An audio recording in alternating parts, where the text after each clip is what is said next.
মহারাজ প্রণাম। নমস্কার। হ্যাঁ, এখন ভ্যালু এডুকেশনের ক্লাস 7 এর জন্য হবে। আগের ক্লাসটা এইমাত্র আমরা শেষ করেছি।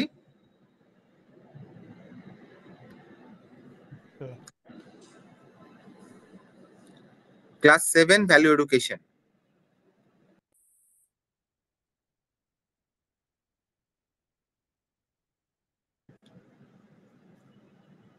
মহারাজ আমরা আরেকটু ওয়েট করে যাচ্ছি। আমি স্লাইড শেয়ার করেছি, দেখতে পাচ্ছ তো তোমরা? হ্যাঁ মহারাজ, স্লাইড দেখা যাচ্ছে। ও এখন কি ও অন্য এখন ক্লাস? আগের ক্লাসটা শেষ হয়ে হ্যাঁ ওরা বেরোচ্ছে মহারাজ। ঠিক আছে।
বাঁশবেড়িয়া স্কুলকে বলছি, হ্যাঁ তোমরা আমাদের দেখতে পেয়েছি, তোমরা এবার বসে পড়ো শান্ত হয়ে।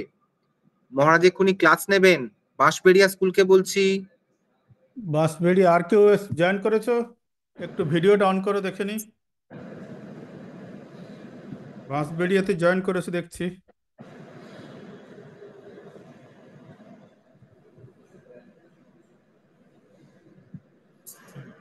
আমরা দোয়ারবাসিনী স্কুলকেও পেয়েছি আমাদের মাঝে।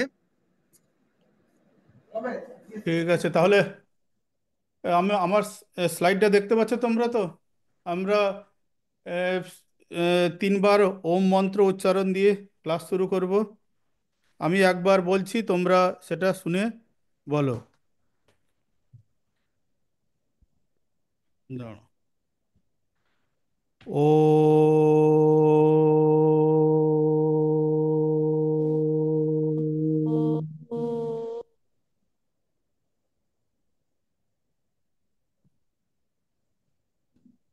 ও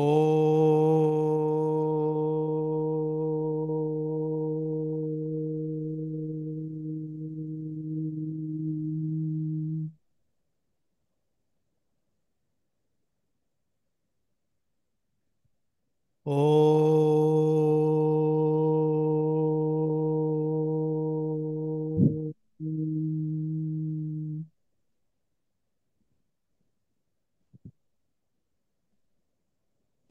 ঠিক আছে।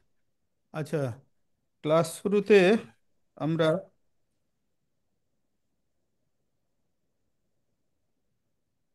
এই মন্ত্রগুলো একবার আবার উচ্চারণ করে নাও। অ্যাটলিস্ট সপ্তাহে তো একবার করে হচ্ছে। বাড়িতে তোমরা করছো কি করছো না জানি না। আমরা প্রত্যেক দিন মঙ্গলবারের ক্লাসে শুরুতে এইটাও একবার সবাই এখানে স্ক্রিনটা দেখে পাঠ করতে পারো। বা হচ্ছে নিজের খাতায় লেখা আছে, সেইটা একবার পাঠ করো। ওম সর্বে ভবন্তু সুখিনঃ, সর্বে সন্তু নিরাময়াঃ, সর্বে ভদ্রাণি পশ্যন্তু, মা কশ্চিৎ দুঃখ ভাগ ভবেৎ। ওম শান্তি শান্তি শান্তি। সকলের জন্য আমরা তার মঙ্গল কামনা করছি, সকলেই যেন আনন্দ থাকে, সবাই যেন রোগমুক্ত হয়, আর সকলের জীবনে যেন কোনো দুঃখ না থাকে। এইভাবে আমরা একটা প্রার্থনা দিয়ে সবসময় ক্লাস শুরু করব। আর আর এই প্রার্থনাটা কি নিজের জন্য। ওম অসতো মা সদ্গময়, তমসো মা জ্যোতির্গময়, মৃত্যুর্মা অমৃতম গময়। ওম শান্তি শান্তি শান্তি। আমরা এইটা নিজের জন্য প্রার্থনা করছি, কি না অসৎ থেকে আমাদেরকে সত্যের পথে নিয়ে চলো, সেই শক্তি দাও। আর অন্ধকার থেকে আলোর পথে মানে জ্ঞানের, সবসময় যেন জীবনে আমরা জ্ঞান সঞ্চয় থেকে বিরত যেন না হই, সবসময় আমাদের মধ্যে যেন একটা জানার ইচ্ছে থাকে। আর আমরা মৃত্যু থেকে যেন অমৃতের পথে যাই। সবাই আমরা তো সেই এই কুম্ভে স্নান করছে না, কুম্ভের ইতিহাস জানো? সেই সমুদ্র মন্থন হয়েছিল, অসুর আর এরা দেব আর অসুররা মিলে সমুদ্র মন্থন করলো। সেই সমুদ্র মন্থনে প্রথমে বিষ উঠলো, শিবজি সেই বিষ পান করেছে। তারপরে কি হলো, সে একটা অমৃত কলস আছে, সে অমৃত কলসে অমৃত আছে, সেইটা পান করলে মানুষ অমৃত হয়ে যায়, অমর হয়ে যাবে। সেই আমরা জ্ঞানের মাধ্যমে অমৃতের পথে আমরা যেন এগিয়ে যেতে পারি, আর আমাদের জীবনে যেন সব রকম বাধা বিঘ্ন বিপত্তি যেন দূর হয়। এই জন্য শান্তি শান্তি শান্তি প্রার্থনা করছি।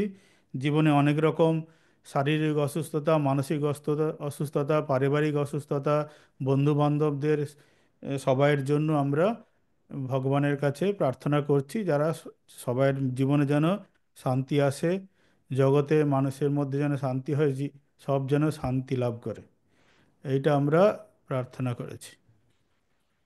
আচ্ছা, আমরা আজকে একটা ভিডিও দেখাচ্ছি, এই ছোট একটা ভিডিও দেখি দাঁড়াও, অন করছে।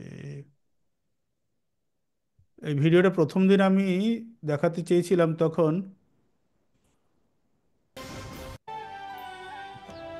তোমরা সাউন্ড শুনতে পাচ্ছ এই ভিডিওটার?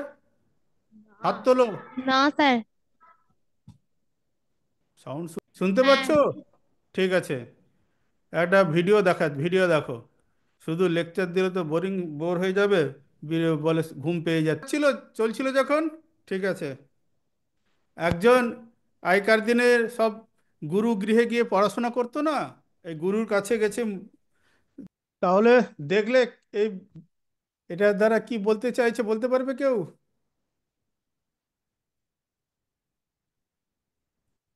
ভিডিওটা দেখেছো কি বলছে? হ্যাঁ স্যার, দেখেছি। হ্যাঁ, কি বলতে চাইছে ওখানে? গল্পের মধ্যে যখন ভিডিওটা দেখছিলে, গল্পের মধ্যে বলাই আছে, কি বলেছে?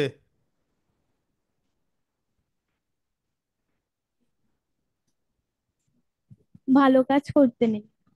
ভালো কাজ করতে, তাই বিদ্যাটাকে ভালো কাজে লাগাতে, আর উপস্থিত বুদ্ধিটাও লাগাতে।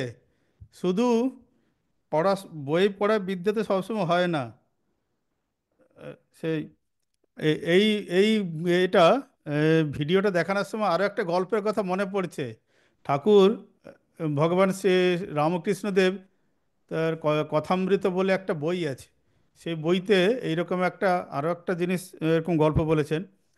গঙ্গার উপর দিয়ে নৌকা যাচ্ছে, সে নৌকাতে অনেক লোক আছে, এবং তার সঙ্গে এক ব্রাহ্মণ পণ্ডিত, সংস্কৃত জানা ব্রাহ্মণ পণ্ডিত বসে এরকম তার শিষ্যদেরকে নিয়ে যাচ্ছে। আর একজনের সঙ্গে পণ্ডিতের তর্ক হচ্ছে। পণ্ডিত বলছে, তুমি একজন সাধারণ মানুষ প্রশ্ন করছেন, আপনি কি করেন এ করেন। তারপরে, স্যার, শুনতে পাচ্ছি না। শুনতে পাচ্ছ না এখন আমার কথা? আবার কি হলো, শেয়ার, দাঁড়াও।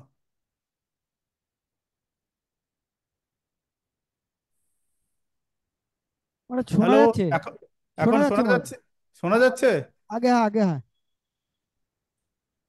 এখন শোনা যাচ্ছে কি দেখো, আবার করলাম। শোনা যাচ্ছে মহারাজ, শোনা যাচ্ছে। শোনা যাচ্ছে, ও ঠিক আছে।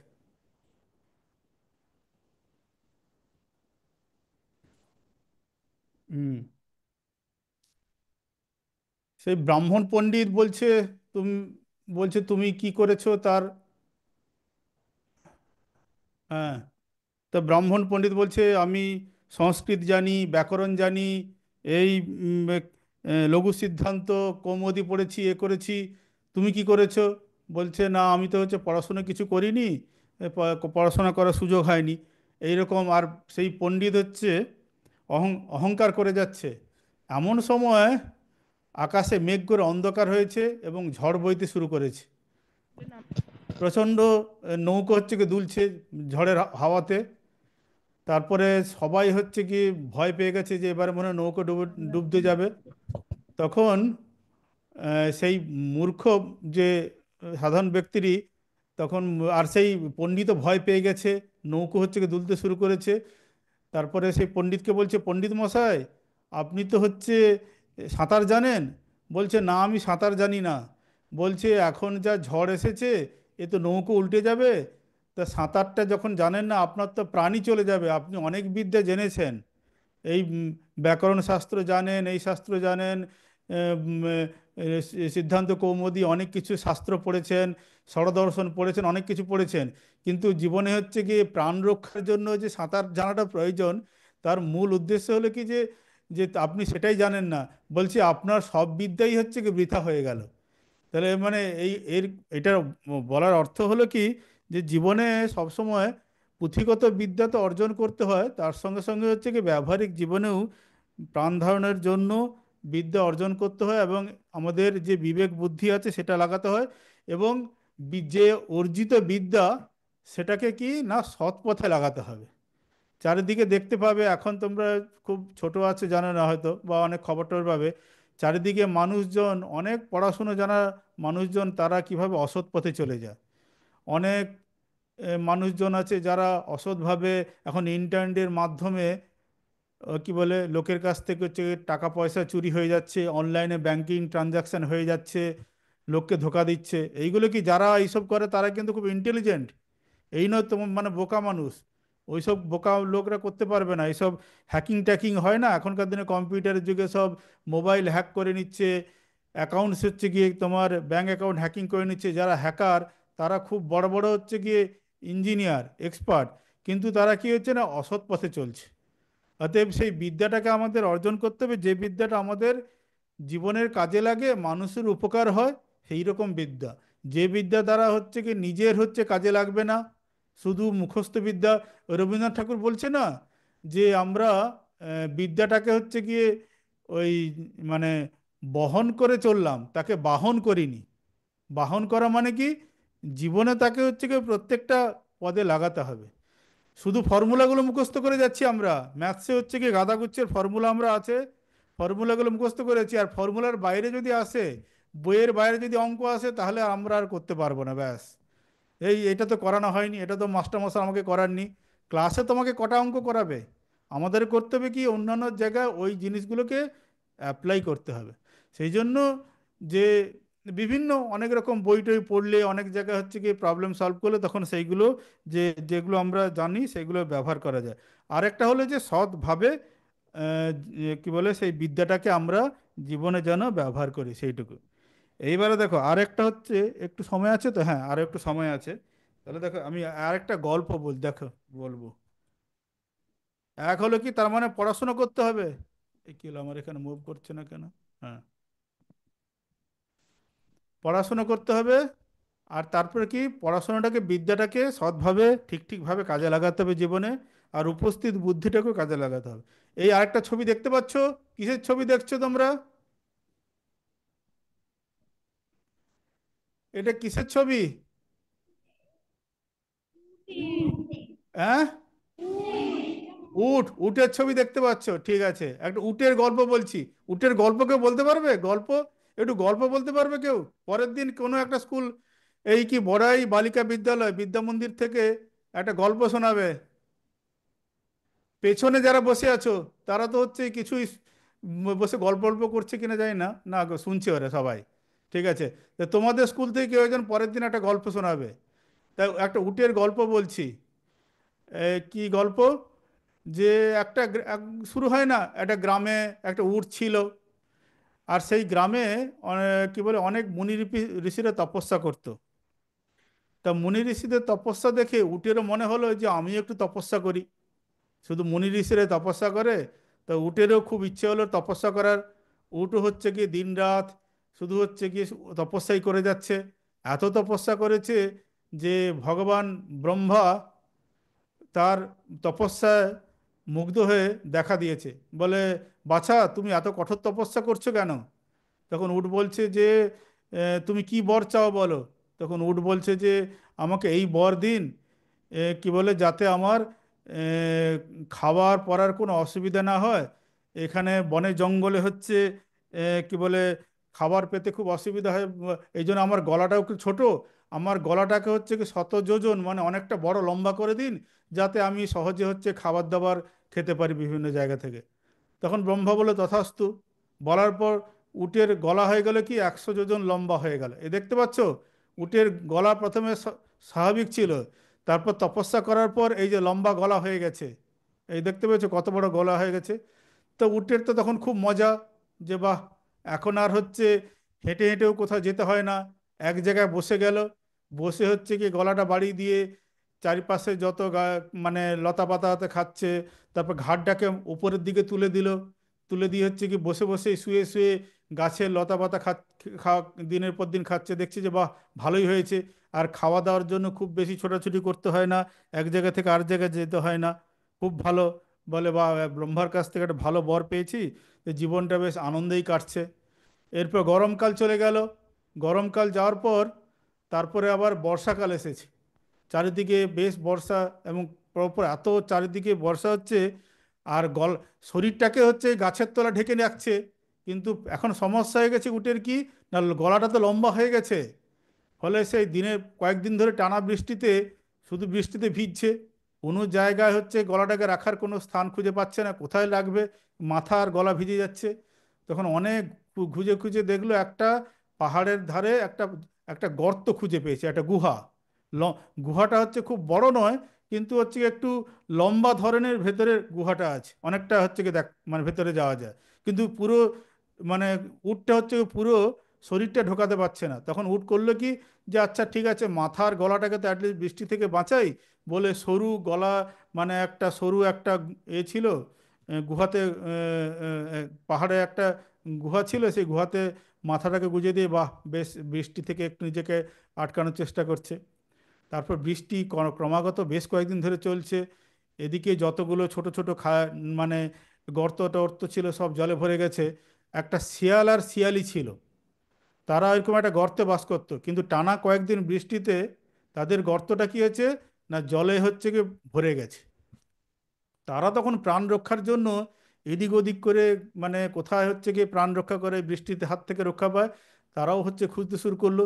দেখতে দেখতে এই এই গুহার কাছে পৌঁছেছে, যেখানে ওই উটের উটটা হচ্ছে কি যে গলাটা হচ্ছে কি ওই গুহার মধ্যে রেখে দিয়েছিল।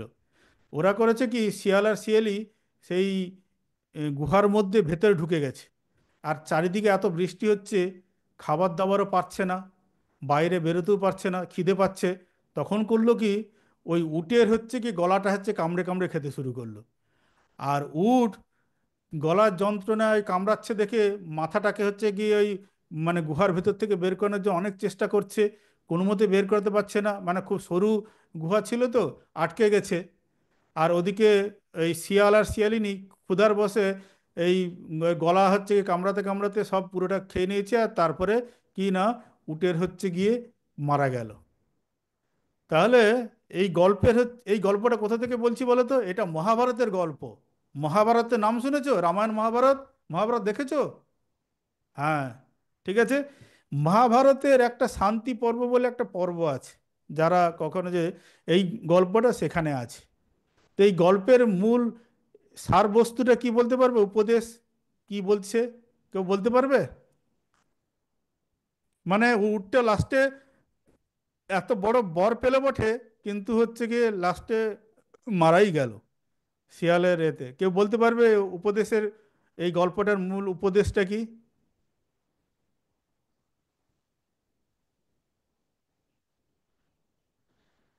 অলসতামি। হ্যাঁ, কি বলো, কিছু বলছে কেউ? এই গল্পের উপদেশ হলো অলসতামি। কেন? উঠ তপস্যা করেছে, খুব পরিশ্রম করেছে, কিসের জন্য না, একটা যদি বড় গলা দেয়, ভগবান তাকে হয়তো কিছুটা যে দিয়েছিল, তারপর সে কী করলো, তপস্যা করে আরো লম্বা গলা চাইলো। কেন? না, আমি হচ্ছে গিয়ে অন্য কোথাও হেঁটে হেঁটে কষ্ট করে হচ্ছে খাবার সংগ্রহ করতে পারবো না, আমি শুয়ে শুয়েই হচ্ছে গিয়ে যেদিকে ঘাড় বাড়াবো ওদিক থেকেই আমি হচ্ছে গিয়ে লতা পাতা ফলমূল যাই হোক যেটা পাবো আমি খাবো। তার মানে কি, এই অলসতামি জন্য কি করেছে, অত বড় একটা তপস্যা করেছে, তপস্যা করে বিশাল বড় গলা করেছে, সেই গলাটাই হচ্ছে ওই বর্ষাকালে সেটাকে বৃষ্টির হাত থেকে রক্ষা করার জন্য ওই গুহার মধ্যে রেখেছে, তারপরে তার প্রাণটা গেল। সেই জন্য বলেছে কি, জীবনে অলসতামি ত্যাগ করতে হবে, সকাল সকাল উঠে হচ্ছে গিয়ে পড়াশোনা করতে হবে। এই শীতকাল, একটু ঘুম থেকে উঠতে ইচ্ছা করছে না, মা ডেকে তুলছে, স্কুলে যা, স্কুলে ওঠ ওঠ, স্কুলে যাবি, বলছে না, একটু একটু ঘুমিয়ে নিই। আর তারপরে কি আছে, বর্ষাকাল, বৃষ্টি পড়ছে, আচ্ছা বৃষ্টি পড়ছে, একটু মেঘ ডাকা শব্দ হলে আজকে তাহলে স্কুলে যেতে হবে না, আজকে আর স্কুলে যাব না। মেঘ হতে একটু ডাকছে সামান্য মাত্র, বিদ্যুৎ হতে একটু চমকেছে, বৃষ্টি হতে শুরু হয়নি, বলছে না না, বৃষ্টি খুব জোরে বৃষ্টি নামবে, আজকে পূর্বাভাস এরকম আছে, তা স্কুল যাওয়ার দরকার নেই। তো এইরকম করে করে অলসতামি করে তারপর একটু খেলতে যেতে হবে, এইরকম করে আসল যে কাজটা, এই যে কথা আছে না, ছাত্রানাং অধ্যয়নং তপঃ, ছাত্র জীবনের মূল তপস্যা কি বলো তো? পড়াশোনা করাটাই তপস্যা। তোমাদের কাছে উট যেমন হচ্ছে জঙ্গলে গিয়ে তপস্যা করেছে খাওয়ার জন্য, আর তোমাদের তপস্যাটা কি আছে, না এখন বয়স কম, চাকরি বাকরি করতে হয় না, সংসারে দায়িত্ব নেই, বাবা মার হোটেলে আছো, ঠিক আছে, চার বেলা ভালো মন্দ খাওয়া, তারপরে এখন কি ভালো জামা কাপড় পোশাক পরার জন্য জামা কাপড় পাচ্ছ, আর কোনো চিন্তাই নেই, কোনো দায়িত্ব নেই, ছেলেপুলে দায়িত্ব নিতে হচ্ছে না। তাহলে তোমাদের এখন কাজটা কি, না স্কুলে এসে পড়াশোনাটা করতে হবে। তাও বলে ভালো লাগছে না। আরে ভালো তো লাগবে না, একটু তো হচ্ছে কি চেষ্টা করতে হবে। অতএব কি, অলসতামি ত্যাগ করে পড়াশোনাটা করতে হবে। সব কিছু করো, খেলাধুলা করবে, কিন্তু পড়াশোনা করতে হবে। এই যে একটা কথা আছে দেখো, চাণক্যের নীতি আছে, চাণক্য নীতি, এইগুলো একটু শিখতে হবে। চাণক্য সম্বন্ধে আমি পরের দিন বলবো। এই যে লেখা আছে দেখো, দ্বিতীয়, এটা শ্লোকটা দেখতে পাচ্ছ, এই যে কি লেখা আছে? স্যার লিখবো? হ্যাঁ, লিখে নাও। দ্বিতীয়টা আমরা ক্লাস শেষ হয়ে যাবে, দ্বিতীয়টা হচ্ছে গিয়ে আজকে লিখে নিতে পারো। সব। চাণক্যের, হ্যাঁ, অলসস্য কুতো বিদ্যা, অবিদ্যাস্য কুতো ধনম, অধনস্য কুতো মিত্রম, অমৃতস্য কুতো সুখম। এই মিত্রমের তলায়, ময়ের তলায় একটা হসন্ত দিয়ে দিও। এখানে এখানে লেখার সময় হসন্তটা পড়েনি, ঠিক আছে? এই যে দ্বিতীয় লাইনে অধনস্য কুতো মিত্রম, এটা তয় ময় হসন্ত হবে। এ, রবীন্দ্রনাথের নাম শুনেছো তো? হ্যাঁ, রবীন্দ্রনাথের ঠাকুর, হ্যাঁ, রবীন্দ্রনাথ তার এই জীবন স্মৃতিতে লিখছে যে আমার ছোটবেলার পড়াশোনার যে অনেক বই আমি পড়তাম, সেই পড়াশোনার বিষয়বস্তুর মধ্যে একটা প্রিয় বিষয়, প্রিয় আমার পাঠ্যপুস্তক ছিল চাণক্য নীতি হচ্ছে গিয়ে পাঠ করা। রবীন্দ্রনাথ ঠাকুর প্রশংসা করছে এই চাণক্য। চাণক্য কে ছিল, তার নীতিশাস্ত্র আমরা পরের দিন আলোচনা বলবো। ইনি হচ্ছে কি একজন কূটনীতিক ছিলেন, এবং অর্থনীতি অনেক অনেক বিদ্যা হচ্ছে কি পারদর্শী ছিলেন। মৌর্য সাম্রাজ্যের এর সময় সমসাময়িক কালে, প্রায় আজ থেকে 2500 বছর আগে, চাণক্য খুব পণ্ডিত ব্যক্তি ছিলেন, ঠিক আছে? তিনি এরকম তার অনেক ছোট ছোট সংস্কৃতে বিভিন্ন রকম উপদেশমূলক অনেক রকম শ্লোক আছে, যেগুলো প্রাত্যহিক জীবনে আমাদের কাজে লাগে। তার জীবন অভিজ্ঞতাগুলো নিয়ে এক শ্লোকে লিখেছে। এখানে কি লেখা আছে? অলসস্য কুতো বিদ্যা, যে মানুষ অলস হবে তার বিদ্যা অর্জন করা তার পক্ষে সম্ভব নয়। অতএব জীবনে হচ্ছে কি অলসতামিটাকে ত্যাগ করতে হবে প্রথম। ওই আজকে করব না, কালকে করব, ঠিক আছে, আজকে পড়াটা রয়ে হয়তো ক্লাসে স্কুলে গেলে পড়া করলে, বলে ঠিক আছে আজকের ওই পড়াগুলো কালকে দেখব। আবার কালকে স্কুলে গেলে কালকে অনেকগুলো বিষয় পড়ানো হয়ে গেল, বললো ঠিক আছে তাহলে এটা কালকে দেখবো, এরকম করে তারপর করতে করতে ঠিক আছে শনি রবিবার তো স্কুল হয় না, শনি রবিবার দিন হচ্ছে কি পড়বো। শনি রবিবার দিন এসে দেখা যাবে যে কি কি হলো বলে, তো শনি রবিবার গিয়ে দেখা হলো তোমার শরীর খারাপ হয়ে গেল, ব্যাস আবার সোমবার থেকে আবার স্কুল, আবার হচ্ছে কি টিচার স্কুলে মাস্টারমশাইরা পড়া করছে, আগের সপ্তাহে পড়াটা হচ্ছে কি আর পড়াই হলো না। ওই জন্য লেখা আছে অলসস্য কুতো বিদ্যা, মানে কি অলস ব্যক্তির বিদ্যা কিভাবে হবে, মানে হবেই না। তারপরে লেখা আছে কি অবিদ্যাস্য কুতো ধনম, জীবনে যদি পড়াশুনো না করো চাকরি বাকরি পাবে না, বেকার থাকবে। ঠিক আছে, পড়াশুনো করলে তাহলে তোমার আহ, কোথায় গেল, দাঁড়া দাঁড়া দাঁড়া, এটা উঠে যাচ্ছে কেন? হ্যাঁ, এই যে দেখো অবিদ্যাস্য অবিদ অবিদ্যাস্য কুতো ধনম, বিদ্যা যদি না থাকে ধন সম্পদ অর্জন করবে কি, মানে চাকরি বাকরি পাবে না, পড়াশুনো না করলে বেকার থাকতে হবে। বলে পড়াশোনা করে তো চাকরি বাকরির যা অবস্থা মহারাজ, আর কি পড়বো, তাও পড়াশোনা করতে হবে, পড়াশোনা না করলে মূর্খ হয়ে থাকবে নাকি। তারপরে কি বলছে অধনস্য কুতো মিত্রম, যার যে ব্যক্তির হচ্ছে গিয়ে পয়সা নেই, ধন সম্পত্তি নেই, তার বন্ধু বান্ধব কেউ থাকবে না, সবাই পালিয়ে যাবে। বন্ধুকে এখন আইসক্রিম খাওয়াতে গেলে পয়সা লাগবে, ফুচকা খাওয়াতে গেলে পয়সা লাগবে, কি তারপরে কি স্কুলের বাইরে তো অনেক রকম খাবার দাবার আছে, তো পয়সা কোথা থেকে বলবে, বাবা মাকে সবসময় বলবে যে, তারপরে ধরো পরবর্তীকালে বড় হয়ে যাবে সংসার করবে, বিয়ে করবে, বলে তো খাওয়াবো কাকে, তাহলে নিজের স্ত্রীকে খাওয়াতে পারবেন, বাবাকে বলবে যে টাকা পয়সা দাও, সংসার চলছে না, অতএব কি করবে। আর যে নির্ধন ব্যক্তিরও কোনো বন্ধু বান্ধব হয় না, ওই জন্য বলছে অধনস্য কুতো মিত্রম। তারপরে কি আছে অমিত্রস্য কুতো সুখম, আর যে ব্যক্তির কোনো বন্ধু বান্ধব নেই, কোনো আত্মীয় স্বজন তাকে ছেড়ে চলে গেছে, গরিব, কে তার হচ্ছে কি খাতির করবে, তাহলে তার জীবনে কি কোনো সুখও নেই, আনন্দও নেই। ঠিক আছে, তাহলে প্রথম মূল সমস্যাটা কোথায়, অলসতামি ত্যাগ করো। অলসতামি ত্যাগ করলে কি হবে, টড়াশোনা ভালো করে করতে পারবে। আর যারা ভালো করে পড়াশোনা করতে পারছো তারা পরবর্তীকালে ভালো চাকরি, ভালো ভালো জায়গায় সব থাকবে। আর তারপরে যদি অর্থ ঠিকঠাক ইনকাম করে, তাহলে পরিবার পরিজনকে পরিপালন করতে পারবে, বন্ধু বান্ধব থাকবে। তাহলে দেখবে জীবনে যে মানুষের দেখবে অর্থ গরিব, যাদের পয়সা রয়েছেন তাদের জীবনে কত কষ্ট। অতএব এখন থেকে অলসতামি ত্যাগ করো, এই ছোট্ট ছোট্ট কাজগুলো দিয়েই তোমার ভবিষ্যৎটা হচ্ছে কি দাঁড়াবে। তুমি আজকে যা করবে 20 বছর বাদে তার তুমি ফল পাবে। আজকে যদি হচ্ছে কি অলসতামি করে শুধু খেলে ধুলে কাটাও, এখন যদি আনন্দে থাকো পরে দুঃখ পেতে হবে, আর এখন যদি একটু কষ্ট করো পরে আনন্দে থাকবে। অতএব কোনটা নেবে, এখন আনন্দে কাটাবে আর পরে দুঃখে কাটাবে, না এখন হচ্ছে একটু কষ্ট করে নিই বাবা, পরে হচ্ছে কি আনন্দে থাকবো, সুখে থাকবো, দেখো সারাটা জীবন। ঠিক আছে, আজকে এখানেই শেষ করবো তো নাকি, পরের দিন আমি আবার আহ, লিখে নাও, শ্লোকটা লিখে নাও আর অনুবাদটা লিখে নাও, পরের দিন আমি আবার হচ্ছে কি বলবো। এইগুলো চাণক্যের শ্লোকগুলো একটু আধটু যেগুলো সহজ আছে সেইগুলো আমরা ক্লাসে একটু আলোচনা করব। এইগুলো অনেক রকম মানে আহ, মানে জ্ঞানের বিষয় আছে, যেগুলো জানলে আমাদের জীবনেও কাজে লাগবে।